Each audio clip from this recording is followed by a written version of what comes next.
Hello student, welcome to एक my YouTube channel VS career point. तो कैसे हैं आप लोग? आई होप कि आप लोग अच्छे होंगे। आपकी जो स्टडी चलेगी बहुत ही बेहतरीन चलेगी। तो आज के सेशन में बात करने वाले हैं क्लास 12 के हिंदी के बहुत ही महत्वपूर्ण ऑब्जेक्टिव क्वेश्चन की। याद रखिएगा, आपके एग्जाम में हर एक साल हर एक वर्ष जो है यहाँ से प्रश्न पूछे जाते हैं। तो आप लोग अच्छे तरीका से सारे क्वेश्चन को देखने का प्रयास करेंगे, क्योंकि आपके एग्जाम के पॉइंट ऑफ व्यू से जितना क्वेश्चन कराया जा रहा है बहुत ही खास क्वेश्चन है। ठीक है, तो सारे क्वेश्चन को बेहतरीन तरीका से देखने का प्रयास कीजिएगा। ठीक है ना? तो चलिए हम अपने क्वेश्चन की तरफ बात करते हैं। इससे पहले क्लास को लाइक नहीं किया तो क्लास को लाइक कर लेंगे और चैनल को सब्सक्राइब कर लेंगे, और हमारे साथ आप लोग भी आंसर को टिक आउट करते चलेंगे। और जितना आंसर जो जितना क्वेश्चन जो है हम साइड से बतलाएंगे उस क्वेश्चन को अच्छे तरीका से सुनकर लिखने का प्रयास कीजिएगा। करे संयुक्ता स्वयंवर किसकी रचना? देखिए यहाँ पर अगर दमयंती स्वयंवर की बात करेगा, दमयंती, ठीक है ना, दमयंती स्वयंवर की बात करता तब हम लोग क्या मारते? बालकृष्ण भट्ट मारते। लेकिन यहाँ संयुक्ता स्वयंवर की बात किया जा रहा है, इसलिए हम लोग श्रीनिवास दास जी मारेंगे। ठीक है, A1 का ऑप्शन जो हो जाएगा सी हो जाएगा। याद रखिएगा, हम जितना क्वेश्चन साइड से बतलाएंगे उस क्वेश्चन को बेहतरीन तरीका से याद करने का प्रयास कीजिएगा आप लोग। चलिए 2 नंबर क्वेश्चन करें। कौन सी रचना बालकृष्ण भट्ट की है? कौन सी रचना जो है बालकृष्ण भट्ट की है? आपको पता होनी चाहिए कि बालकृष्ण भट्ट की रचना जो है रेल के टिकट का खेल है। ठीक है ना, ऑप्शन ए वाला सही होगा। याद रखिएगा, जितना क्वेश्चन कराया जा रहा है आपके एग्जाम के पॉइंट ऑफ व्यू से काफी ज्यादा खास क्वेश्चन कराया जा रहा है। ठीक है, तो आप लोग जितना क्वेश्चन देखेंगे उतना क्वेश्चन बेहतरीन तरीका से देखने का आप लोग प्रयास कीजिएगा। ठीक है, चलिए अगला क्वेश्चन यानी 3 नंबर प्रश्न करें कि संवाद में सबसे महत्वपूर्ण क्या होता है? देखिए संवाद यानी मतलब होता है बातचीत करना। संवाद मतलब जो होता है बातचीत करना, एक दूसरे से बातचीत करना मतलब होता है संवाद होता है। ठीक है ना, याद रखिएगा संवाद में सबसे महत्वपूर्ण जो होता है आत्मीयता होता है। ऑप्शन सी वाला सही होगा। ठीक है, 3 का ऑप्शन जो हो जाएगा सी हो जाएगा। याद रखिएगा अगला क्वेश्चन यानी 4 नंबर क्वेश्चन करें कि बालकृष्ण भट्ट के पिता पेशे से क्या थे? बालकृष्ण भट्ट के पिताजी पेशे से क्या थे? तो व्यापारी थे। याद रखिएगा ऑप्शन बी वाला सही होगा। क्या होगा? 4 का ऑप्शन बी होगा। याद रखना है आपको। चलिए अगला क्वेश्चन की तरफ बात करते हैं, और अगला क्वेश्चन यानी 5 नंबर क्वेश्चन करें कि गुलेरी जी ने कुल कितनी कहानियां लिखी थी? याद रखिएगा कुल 3 कहानियां लिखी थी। बुद्धू का कांटा, सुखमय जीवन और उसने कहा था। याद रखिएगा कितना? 3 कहानियां लिखे थे। याद रखिएगा ऑप्शन बी वाला सही हो जाएगा। 5 का ऑप्शन बी होगा। याद रखिएगा बहुत ही खास क्वेश्चन है और कभी ना कभी सारा प्रश्न पूछा हुआ है। ठीक है, कह रहा है कि लहना सेन किस पद पर था? आपको पता होनी चाहिए कि लहना सेन जमादार के पद पर था। ऑप्शन सी वाला सही होगा। याद रखिएगा सूबेदार मत मार दीजिएगा, नहीं तो गलत हो जाएगा, जमादार मारिएगा आप लोग। अगला क्वेश्चन की तरफ बात करते हैं, और अगला क्वेश्चन यानी 7 नंबर क्वेश्चन कह रहा है कि उसने कहा था कहानी में किस शहर का चित्रण है, और यह 2023 में प्रश्न पूछा हुआ है। तो आप लोग अच्छे तरीका से इस प्रश्न को याद रखेंगे कि उसने कहा था कहानी में किस शहर का जो है चित्रण हुआ है। तो याद रखिएगा अमृतसर शहर का हुआ है। ऑप्शन जो बच्चा 7 का ऑप्शन ए टिक कर रहा है बिल्कुल सही होगा। याद रखिएगा अगला क्वेश्चन की तरफ बात करेंगे, और अगला क्वेश्चन यानी 8 नंबर क्वेश्चन कर रहा है गुलेरी जी कुल की किस गांव के मूल निवासी थे? आपको पता होनी चाहिए कि गुलेरी जी किस गांव के मूल निवासी थे। तो याद रखिएगा गुलेर मारिएगा। गुलेरी से क्या मारिएगा? गुलेर मारिएगा। 8 का ऑप्शन बी होगा। याद रखिएगा जितना क्वेश्चन कराया जा रहा है सारे प्रश्नों को अच्छे तरीका से याद रखने का प्रयास कीजिएगा। अगला क्वेश्चन यानी 9 नंबर क्वेश्चन कर रहा है, कह रहा है ना जयप्रकाश नारायण का जन्म कब हुआ था? आपको पता होनी चाहिए कि जन्म की बात करें तो 11 अक्टूबर 1902 मारिएगा। लेकिन अगर मृत्यु की बात करें तो 8 अक्टूबर 1900 क्या मारिएगा? 1974 मारिएगा। ठीक है, 1974 मारिएगा अगर मृत्यु की बात करें तब। ठीक है, दोनों याद रखिएगा साथ में। जितना क्वेश्चन एक्स्ट्रा बताया जा रहा है उस क्वेश्चन को अच्छे तरीके से याद रखिएगा। कह रहा है प्रजा सोशलिस्ट पार्टी का गठन कब हुआ था? प्रजालिस्ट जो होता है प्रजा सोशलिस्ट पार्टी का जो गठन हुआ था वो कब हुआ था? तो याद रखिएगा 1952 ईस्वी में हुआ था। याद रखना है। जो बच्चा ऑप्शन 10 का ऑप्शन ए टिक कर रहा है बिल्कुल सही होगा। याद रखिएगा अगला क्वेश्चन 11 नंबर क्वेश्चन कह रहा है, कह रहे जयप्रकाश नारायण के बचपन का क्या नाम था? तो याद रखिएगा बाउल था। और ये यहाँ पर एक और क्वेश्चन बनता है कि बड़े होने पर जयप्रकाश नारायण को किस नाम से जाना जाता है? तो जेपी या लोकनायक के नाम से जाना जाता है। याद रखिएगा आप लोग। ठीक है, चलिए अगला क्वेश्चन की तरफ बात करते हैं, और अगला क्वेश्चन यानी 12 नंबर क्वेश्चन करें कि जयप्रकाश नारायण के पिताजी का क्या नाम था? आपको पता होना चाहिए कि पिताजी का नाम जो था हर्षुल दयाल था, माताजी का नाम प्रभावती देवी था। आपको पता होनी चाहिए। ठीक है, चलिए अगला क्वेश्चन की तरफ बात करते हैं और अगला क्वेश्चन यानी 13 नंबर क्वेश्चन कह रहा है कि जयप्रकाश नारायण को किसका भाषण सुनकर अमेरिका जाने की प्रेरणा मिली। ठीक है ना, प्रेरणा मतलब मोटिवेशन हम लोग कहते हैं, मोटिवेशन मिली। तो याद रखिएगा किसका जो है भाषण सुनकर जो है प्रेरणा मिली थी, मोटिवेशन मिली थी। तो याद रखिएगा स्वामी सत्यदेव की प्रेरणा में बात सुनकर प्रेरणा मिली थी। ठीक है, ऑप्शन बी वाला सही होगा। 13 का ऑप्शन जो बच्चा बी टिक कर रहा है बिल्कुल सही होगा। अगला क्वेश्चन कर रहा है 14 नंबर क्वेश्चन कर रहा है कि अर्धनारीश्वर निबंध के निबंधकार कौन है। अर्धनारीश्वर पाठ के निबंधकार कौन है? तो याद रखिएगा अर्धनारीश्वर का है तो रामधारी सिंह दिनकर हो जाएंगे। याद रखिएगा कहां दिया, ऑप्शन डी में दिया, ऑप्शन डी वाला सही होगा। अगला क्वेश्चन यानी 15 नंबर क्वेश्चन करें युद्ध और शांति की समस्या पर लिखी गई काव्य कृति जो है कौन है? आपको पता होनी चाहिए। कह रहा है युद्ध और शांति कह रहा है तो याद रखिएगा कुरुक्षेत्र है। क्या है? कुरुक्षेत्र है, ऑप्शन सी वाला सही होगा। 15 का ऑप्शन जो बच्चा सी टिक कर रहा है बिल्कुल सही होगा, याद रखिएगा। 16 नंबर क्वेश्चन का दिनकर किस युग में के कवि है या माने जाते हैं? दिनकर जी किस युग में के कवि है या माने जाते हैं? तो आपको पता होना चाहिए मेरे भाई, याद रखिएगा छायावादों युग में के कवि माने जाते हैं और 2021 में यह प्रश्न पूछा भी गया है, आपको याद होना चाहिए। चलिए अगला क्वेश्चन कर रहा है 17 नंबर क्वेश्चन कर रहा है नदी के द्वीप किन की रचना है, किस लेखक की रचना है? नदी के द्वीप जो है किस लेखक की रचना है? तो याद रखिएगा सच्चिदानंद हीरानंद वात्स्य अज्ञे जी की रचना है, ऑप्शन ए वाला सही होगा। 17 का ऑप्शन ए होगा, याद रखिएगा। 18 नंबर क्वेश्चन करें रोज इनमें से क्या है? रोज जो है एक प्रकार का कहानी है, इस रोज कहानी के लेखक जो है सच्चिदानंद हीरानंद वात्स्य अज्ञे जी है। ठीक है, याद रखिएगा जितना हम क्वेश्चन बतला रहे हैं ना उस क्वेश्चन को बेहतरीन तरीका से याद रखने का प्रयास कीजिएगा क्योंकि वो भी आपके एग्जाम खातिर बहुत ज्यादा इंपॉर्टेंट हो सकता है। ठीक है, चलिए अगला क्वेश्चन यानी 19 नंबर क्वेश्चन कर रहा है कि बचपन में खेलने के लिए अज्ञे जी, देखिए पूरा अज्ञे जी का यहाँ सच्चिदानंद हीरानंद वात्स्य अज्ञे दिया है। ठीक है ना, तो अज्ञे जी कौन से नाटक लिखे थे? तो याद रखिएगा कौन से नाटक, तो याद रखना है 19 का ऑप्शन जो बच्चा सी टिक कर रहा है बिल्कुल सही होगा, इंद्र सभा। ठीक है ना, इंद्र सभा ऑप्शन सी वाला सही होगा। ठीक है, चलिए अगला क्वेश्चन की तरफ बात करते हैं और अगला क्वेश्चन का आंसर सारे बच्चे टिक आउट करेंगे क्योंकि बहुत अच्छे तरीका से हम इसको बतलाए हैं कि नवरात्र में कौन सा समास होगा। आपको पता होनी चाहिए कि जहां संख्या दिखाई दे वहां हम लोग द्विगु समास का मारेंगे। ठीक है, वहां द्विगु समास मार देंगे, ऑप्शन बी वाला सही कर देंगे। ठीक है, देखिए जैसे कि चौराहा, पंचवटी, सतगुनी, नवगुनी, ये जो होता है संख्या का बोध होता है यहाँ। ठीक है ना, तो संख्या का जहां भी बोध होगा वहां हम लोग द्विगु समास आंख मूंद कर मार देंगे, याद रखना है। ठीक है, चलिए अगला क्वेश्चन 21 नंबर क्वेश्चन करें धनहीन शब्द में कौन सा समास है?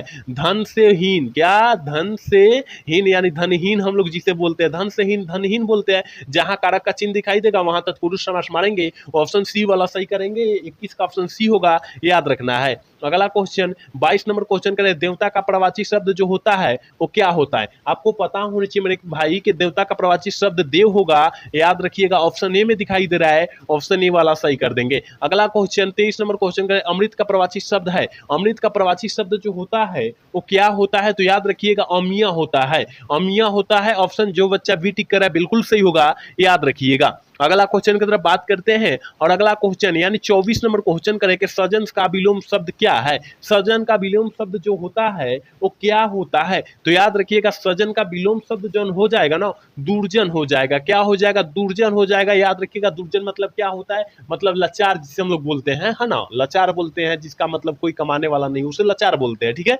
ऑप्शन बी वाला से होगा, 24 का ऑप्शन बी होगा। अगला क्वेश्चन 25 नंबर क्वेश्चन का पुरस्कार शब्द का विलोम शब्द क्या होता है? विलोम शब्द का मतलब ही उल्टा शब्द होता है, तो पुरस्कार शब्द का विलोम शब्द जो हो जाएगा दंड हो जाएगा। ठीक है, जैसे कि आपका जो है नंबर जो है बोर्ड एग्जाम में काफी अच्छा आएगा तो आपके घर से जो है सामान मिलेगा, पुरस्कार मिलेगा, और जब वहां पर नंबर खराब आ जाएगा तो वहां आपको दंड मिलेगा। ठीक है ना, तो आपको जो है अच्छा नंबर पाना है, 450 पाना है तो हमारे क्लास से जुड़े रहना है आपको। ठीक है ना, क्योंकि आपके बीच जो है काफी महत्वपूर्ण पीडीएफ प्रोवाइड किया जाएगा। ठीक है, जितने बच्चे क्लास को देख रहे हैं इतना दिमाग में बैठा लीजिएगा कि इतना खतरनाक पीडीएफ अब की बार तैयारी किया गया है, बहुत ही खतरनाक लेवल का। ठीक है, तो आप लोग जुड़ने का प्रयास जरूर कीजिएगा, उस समय जो है आपको जो है नोटिफिकेशन जारी किया जाएगा। ठीक है, चलिए अगला क्वेश्चन की तरफ बात करेंगे और अगला क्वेश्चन यानी 26 नंबर क्वेश्चन करेंगे सूरदास किस मार्ग में दीक्षित हुए थे? सूरदास जी किस मार्ग में जो है ना दीक्षित हुए थे पूछा जा रहा है, तो याद रखिएगा किस मार्ग में? पुष्टि मार्ग में। ठीक है, ऑप्शन सी वाला सी होगा। 16 का 26 का ऑप्शन जो जाएगा क्या होगा? सी होगा।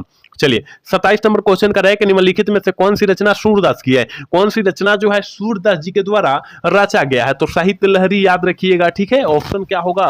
डी वाला सही हो जाएगा। और बड़े रामायण जो है तुलसीदास जी की रचना है, ये भी याद रखिएगा। चलिए अगला क्वेश्चन कह रहा है 28 नंबर क्वेश्चन करेगा सूरदास के संकलित पदों में कौन सा रस पाया जाता है। तो याद रखिएगा वात्सल्य रस तो हम तो काफी बार आपको बतलाया भी है। ऑप्शन बी वाला जो बच्चा टिक कर है बिल्कुल सही होगा, याद रखिएगा। अगला क्वेश्चन 29 नंबर क्वेश्चन करेगा रामचरितमानस का करे के समय क्या था। रामचरितमानस का रचना का समय जो है कौन था, तो याद रखिएगा 29 का ऑप्शन ए हो जाएगा। क्या सनवत जो है 1631, ठीक है, ऑप्शन जो हो जाएगा ये हो जाएगा। चलिए अगला क्वेश्चन कह रहा है आपके स्क्रीन पर आएगा कि सबके हित का वचन कौन करता है। सबके हित का वचन जो मेरे भाई कौन करता है, यही पूछ रहा है क्वेश्चन में। तो याद रखिएगा कबीर करता है। सबके हित का वचन जो है कबीर करता है, ऑप्शन बी वाला सही होगा। 31 नंबर क्वेश्चन करें नाभा दास की कविता किन दो कवियों के बारे में है। नाभा दास की कविता किन दो कवियों के बारे में बतलाया गया है, तो याद रखिएगा कबीर और सूरदास के बीच बतलाया गया है,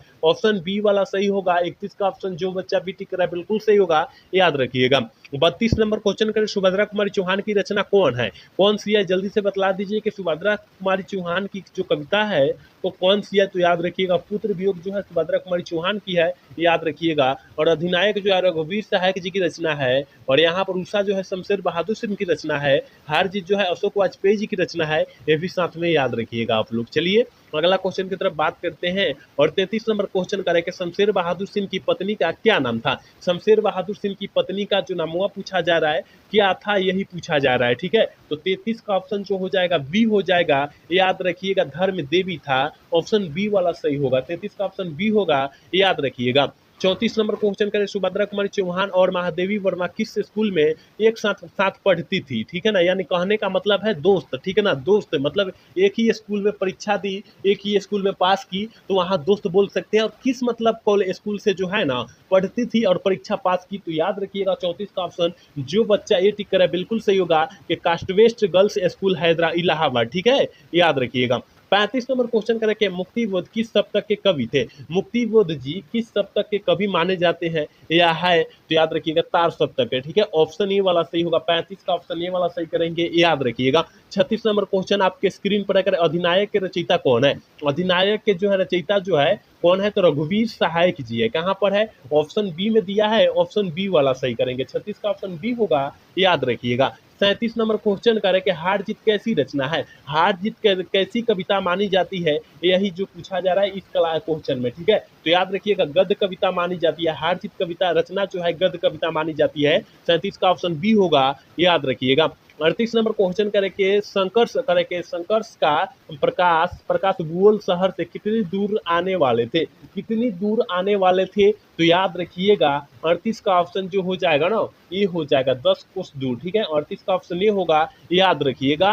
39 नंबर क्वेश्चन का शब्द का प्रवाची शब्द क्या होगा। शब्द का प्रवाची शब्द जो होता है नाद भी होता है, निनाद भी होता है, ध्वनि भी होता है, इसका मतलब ऑप्शन डी वाला सही होगा। 39 का ऑप्शन डी होगा, इनमें से सभी हो जाएगा, ऑल ऑफ दीज हो जाएगा, ठीक है। चलिए 40 नंबर क्वेश्चन का चाय शब्द कौन सा लिंग है। देखिए चाय हम लोग पीते हैं, तो चाय जो है स्त्रीलिंग है क्या पुल्लिंग है, तो देखिए आपको पता होनी चाहिए कि चाय शब्द जो है स्त्रीलिंग रूप होती है, ठीक है, स्त्रीलिंग के चाय हम लोग पीते हैं, ठीक है, चाय हम लोग पीते हैं, इसका मतलब स्त्रीलिंग है, ऑप्शन ए वाला सही होगा 40 का। 41 नंबर क्वेश्चन करें कि कवि शब्द का स्त्रीलिंग रूप क्या होगा। कवि शब्द का स्त्रीलिंग रूप कवित्री होगा, और कवित्री में कौन कवित्री होगा, ऑप्शन सी वाला कवित्री होगा सही, ठीक है, तो 41 का ऑप्शन सी होगा, याद रखिएगा।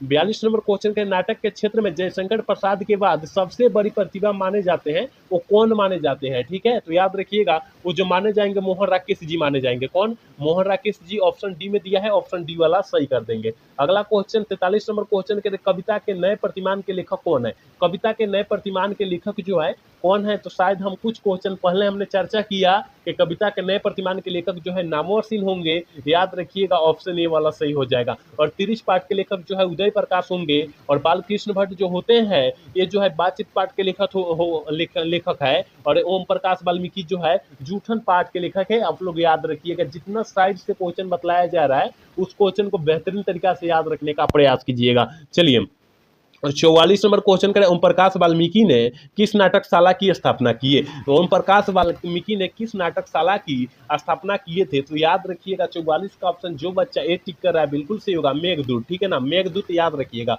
अगला क्वेश्चन यानी 45 नंबर क्वेश्चन करें कि जय कृष्णमूर्ति की को इनमें से कौन सी रचना है? जय कृष्णमूर्ति की इनमें से कौन सी रचना है? तो याद रखिएगा शिक्षा जो है यह जय कृष्णमूर्ति जी की रचना है, याद रखिएगा ऑप्शन डी वाला सही होगा। रोज जो है अगे जी की रचना है। संपूर्ण क्रांति जो है ये जयप्रकाश नारायण जी की रचना है। और बातचीत जो है बालकृष्ण भट्ट जी की रचना है, ये भी साथ में आप लोग याद रखिएगा। 46 नंबर क्वेश्चन कह रहा है कि अगिन शब्द का तद्भव रूप जो होता है वो क्या होता है? देखिए हम लोग अगिन को क्या बोलते हैं? आग बोलते हैं, तो आग हो जाएगा तद्भव रूप, ऑप्शन डी वाला सही होगा। चलिए अगला क्वेश्चन यानी 47 नंबर क्वेश्चन कर रहा है कि हिंदी में कुल कितने सर्वनाम होते हैं? हिंदी में कुल कितने सर्वनाम होते हैं? तो आपको पता होनी चाहिए 11 होते हैं। कितने? 11 होते हैं। ऑप्शन जो हो जाएगा डी में दिया है, ऑप्शन डी वाला सही कर देंगे। अगला क्वेश्चन की तरफ बात करते हैं और अगला क्वेश्चन यानी 48 नंबर क्वेश्चन कर रहा है कि नमक का विशेषण जो होता है वो नमकीन होता है। नमक का विशेषण जो होता है नमकीन होता है, ऑप्शन बी वाला सही होगा। लेकिन यहाँ समाज का पूछेगा, समाज का पूछेगा सामाजिक मारिएगा, इतिहास का पूछेगा ऐतिहासिक मारिएगा। ये सारे प्रश्न याद रखिए क्योंकि आपके एग्जाम में काफी बार पूछा भी गया है। एक जात का याद रखिएगा, जातीय होता है। क्या? जात का जातीय होता है, ये भी साथ में याद रखिएगा। ठीक है, चलिए अगला क्वेश्चन 49 नंबर क्वेश्चन करें, हिंदी साहित्य की सूर्य किस कवि को माना जाता है या कहा जाता है? हिंदी साहित्य का सूर्य जो है किस कवि को कहा जाता है? तो याद रखिएगा 49 का ऑप्शन जो हो जाएगा वो डी हो जाएगा, क्योंकि सूरदास को माना जाता है। क्या होगा? सूरदास को माना जाता है, लेकिन यहाँ सूरदास नहीं दिया है, इसका मतलब ऑप्शन डी वाला सही करेंगे। ठीक है ना, इनमें से कोई नहीं। ठीक है ना, चलिए आज के क्लास के लास्ट क्वेश्चन यानी 50 नंबर क्वेश्चन है,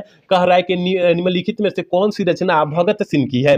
कौन सी रचना जो है भगत सिंह की है? तो याद रखिएगा 50 का जो ऑप्शन हो जाएगा वो डी हो जाएगा। एक लेख और एक पत्र जो है भगत सिंह की रचना है, ऑप्शन डी वाला सही करेंगे। और संपूर्ण क्रांति जो है यह जयप्रकाश नारायण जी की रचना है। ओ सदानीरा जो है जगदीश चंद्र माथुर जी की रचना है। शिक्षा जो है जय कृष्णमूर्ति जी की रचना है। आप लोग सारे याद रखिएगा, जितना हमने साइड से क्वेश्चन बतलाया है उस क्वेश्चन को बेहतरीन तरीका से याद रखने का प्रयास कीजिएगा। तो आज का क्लास जो है कैसा लगा? अगर अच्छा लगा होगा तो चैनल को सब्सक्राइब और वीडियो को लाइक करना तो न भूलिएगा। मिलते हैं अगला सेशन में। जय हिंद, जय भारत।